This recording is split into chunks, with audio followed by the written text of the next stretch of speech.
G'day curd nerds, today we're going to be making dry jack. Now dry jack is a cheese from California in the United States, and it was invented around 1915 when an oversupply of Monterey jack was first rubbed with oil and soot and pepper. Yes, soot, as in like ash that we use in cheese making today. However, it took one smart gentleman to go and use cocoa powder and pepper and oil instead of using the ash, and thus created dry jack. Now, dry jack is usually aged between 6 months and 1 year. However, because I've made a smaller version of dry jack, only being about a kilogram in weight, I've decided only to age it for about 3 months. So, follow me along as we make dry jack cheese. So begin by sanitizing all of your equipment and laying it on a clean tea towel. The ingredients for dry jack are 10 litres or 2.5 gallons of cow's milk, pasteurised and unhomogenised, 1/8 of a teaspoon of MA 4000 series culture, half a teaspoon or 2.5 millilitres of single strength liquid rennet. I'm using IMCU 200. That has been diluted in 60 millilitres or quarter of a cup of non-chlorinated water. Half a teaspoon or 2.5 millilitres of calcium chloride if you're using pasteurised milk. That's also diluted in quarter of a cup of non-chlorinated water. 2.5% salt by weight of curds, 1.5 to 2 tablespoons of cocoa powder, 1 teaspoon of white pepper, and 2 tablespoons of olive oil. So using a water bath and a sous vide, heat your milk up to 33 degrees Celsius or 92 degrees Fahrenheit. Once it's reached the target temperature, just make sure you check it there. We're now going to add the starter cultures. Now to sprinkle the starter culture over the surface of the milk.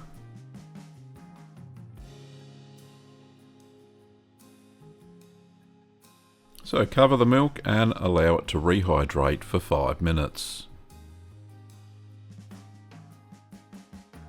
So 5 minutes later, just stir the starter cultures into the milk.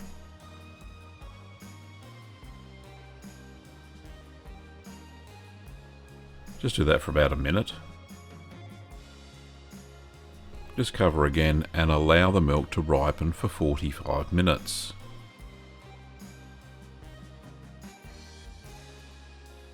So after 45 minutes, just give it a quick stir. And we're going to add in the calcium chloride solution. Just give that a stir for about a minute.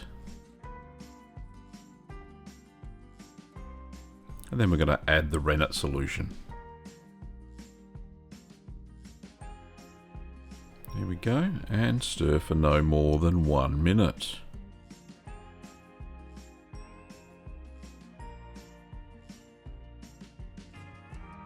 Just still the milk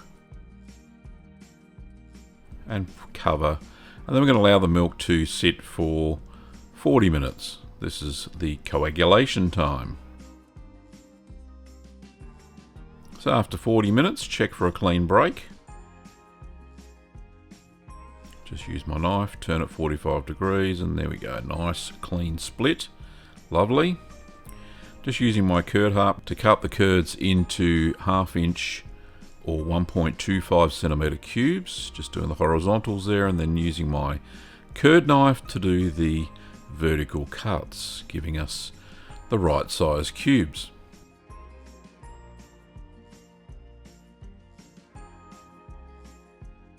There we go, all done. So just cover that and wait 5 minutes for the whey to rise and for the curds to heal. You'll see that the curds have shrunk a little bit and have expelled some whey. Just gently give them a stir.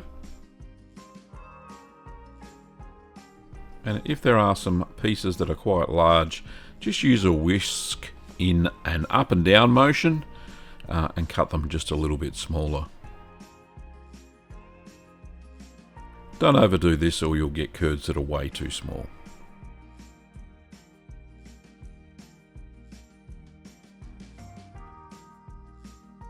So now we're going to slowly heat to 39 degrees Celsius or 102 Fahrenheit over the period of 45 minutes.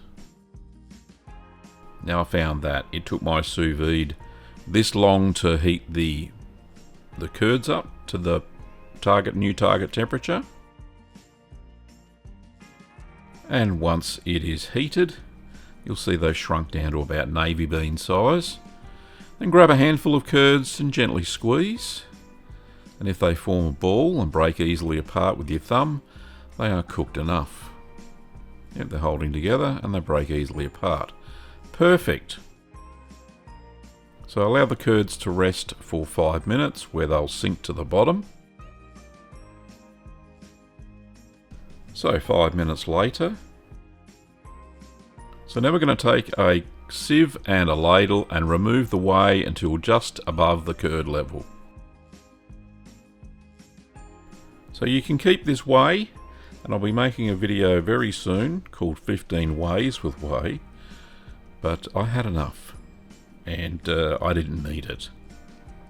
So as the pot starts to float in the water bath, you can just remove the water. You don't need to maintain the temperature anymore. So we're removing the food for the culture, so this cheese will have a lower acidity than, say, normal Monterey Jack.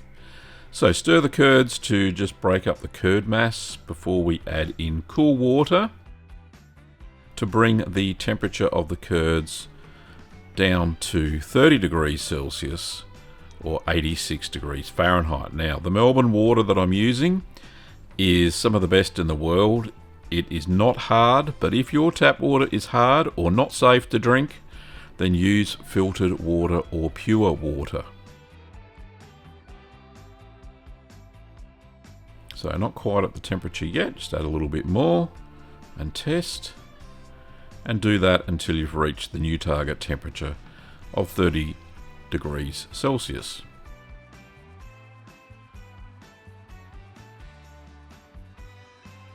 So once it's cooled, stir the curds for 15 minutes.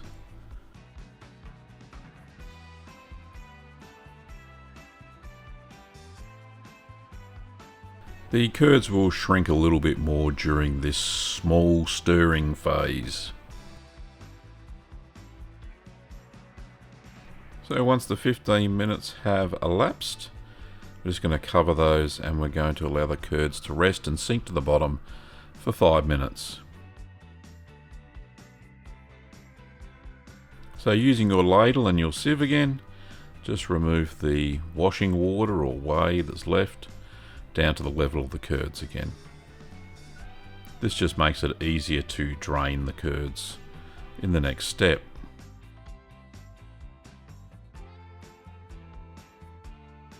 So just grab a tight weave butter muslin and place that over your colander.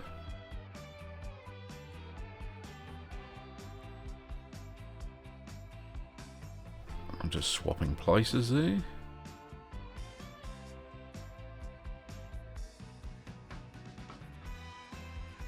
Now we're going to drain the curds through the butter muslin.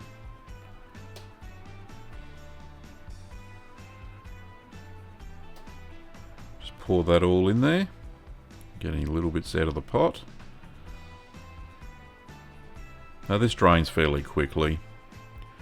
Now grab a scale and just set that up and then just squeeze the curd mass to get rid of most of the whey. Just gently squeeze it, it comes out. This is because we're going to weigh the curds. Now I'm using a silver bowl there that's been sanitized.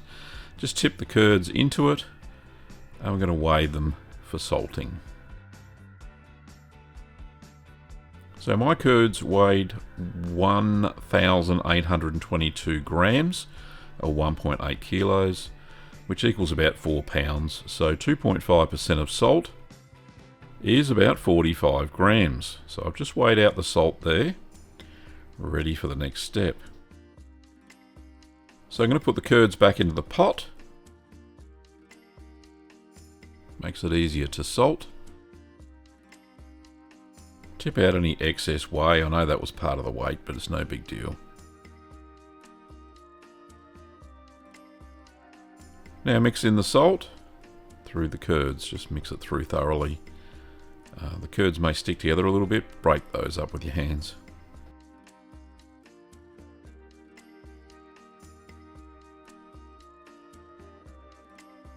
There we go, all fairly loose. Lovely. So I'm going to transfer the salted curds back into the butter muslin lined colander.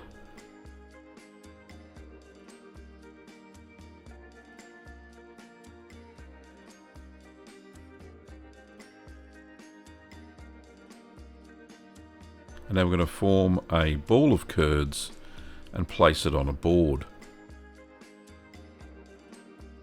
So we're trying to get it as ball shaped as possible.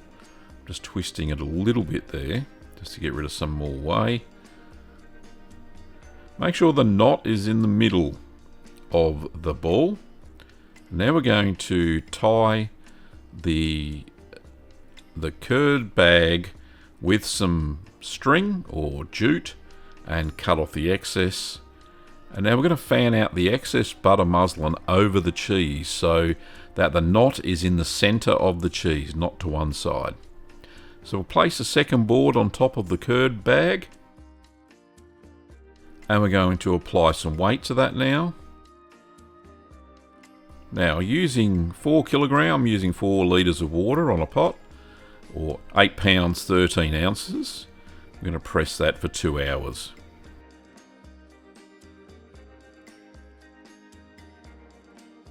So after the 2 hours, I've then increased the weight to 16 kilograms or 35 pounds for 12 hours. Make sure you don't turn the cheese over. The knot always stays on the top of the curd bag. So you can leave this overnight if you're running short on time. Just remove the weight once that's finished. And we're going to untie the knot. There's our formed cheese. This was a little tricky because I think I cut the ends a little bit too close to the top of the bag. And remove the cheese from the cloth. You'll see it's got a lovely belly button now. A little bit of hair on there, get that off. So place down 2 mats, and depending on the size of your cheese, of course, on a board. And this is where we're going to allow it to air dry. Yes, it is a nice little belly button in your cheese. So we're going to air dry that at room temperature for 5 to 10 days until the surface is dry to touch. And it must be dry, but it can't crack. Don't let it crack. You've gone too far. Make sure you turn it daily and rub off any mould that you see there with a dry cloth. So that's dry enough for me and no mould on it. Now we're going to mix up the rub. Add 1.5 or 2 tablespoons of cocoa powder. This is unsweetened cocoa powder to a mixing bowl. And then we're going to add the 1 teaspoon of white pepper. I choose white pepper because that's what I had at hand. You can use black pepper, but it has to be finely ground. Just mix those 2 powders together.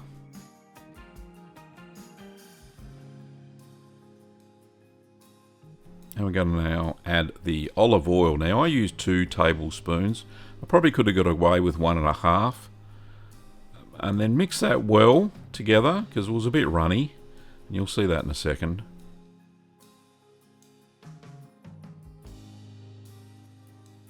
So mix it until you get a smooth paste. And there we go. No lumps from the cocoa powder. Nice and smooth. So now we're going to get messy. And we're going to tip a bit onto the surface of the cheese. And rub it over until you get into every single nook and cranny. This is going to keep the mould off the cheese as it matures. Then turn it over and do it some more. It's like finger painting, it's lovely. There we go. Once you've got an even coating on the surface of the cheese, just make sure to save what's left of the rub for later applications. So let this initial coat dry, but then reapply the rub after 2 to 3 days. You may need to add a little bit more cocoa powder into the olive oil mixture to darken it up a bit. And you can see there I've done both sides, and it is a lot darker than it was before. Now you may choose to put 2 or 3 coats. That usually suffices, enough to protect the cheese. So we're going to transfer to the cheese fridge and mature for 3 to 6 months at 13 degrees Celsius or 55 Fahrenheit at 85% relative humidity. You can do this in a ripening box, or your cheese fridge can be humid enough. Turn weekly. Now back to Gav for more commentary. So there you have it. That's how you make dry jack. Here's my dry jack. Still, this is after about a week in the cheese fridge. No mould on it yet. And same on the other side. It's dried out a fair bit. Probably could do with another rub. But we'll see how that goes. I'll make sure that there's no oil or any build up there. But I don't think that's going to happen. So it's drying out quite well. So hence the name dry jack. So I'll mature this out to about 3 months, and then we'll see how that goes. And then you'll see another video on the taste test for dry jack. A little bit of cocoa powder on the fingers, but that's okay. Alright, well thanks for watching, curd nerds. Hopefully you'll get stuck into that cheese and make it all for yourselves. Leave it in the comments if you've tried it for real. I can't get it over here in Australia, so I'd love to know how you think it tastes and whether it's worth making. So leave that in the comments. If you want to pick up any supplies, don't forget you can get them from littlegreenworkshops.com.au. So thanks for watching, curd nerds, and I'll see you next time.